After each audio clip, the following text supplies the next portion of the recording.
President Hyderabad किराना merchant association Kailash मंत्री।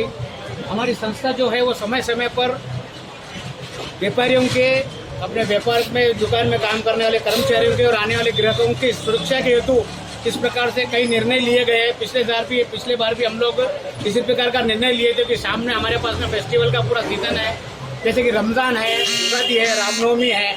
तो इस देखते हुए कि बेगम बाजार में ज़्यादा भीड़ ना हो, हम लोगों ने सिर्फ लॉकडाउन नहीं, हमने बिजनेस हावर्स को कम किया है।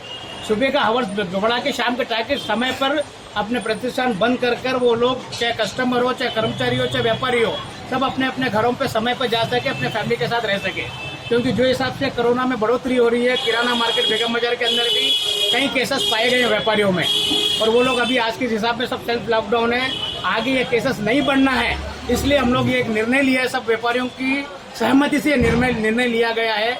और आपके चैनल के माध्यम से मैं और भी हमारे जो नज़दीक में एसोसिएशन है, जैसे जनरल मर्चेंट है, दाल मर्चेंट है, या स्टील मर्चेंट है, उन लोगों के अध्यक्षों से या पदाधिकारियों से भी रिक्वेस्ट करता हूँ कि इस प्रकार के निर्णय आप भी अपने एसोसिएशन में बैठकर अपने व्यापारियों के साथ मिलकर ले, ताकि अपन आपस में एकजुट होकर मिलकर इस कोरोना को लड़ सके, कोरोना के साथ लड़ सके, और इसे जितना हो सके उतना अपन भगाने में कामयाब रहे। धन्यवाद।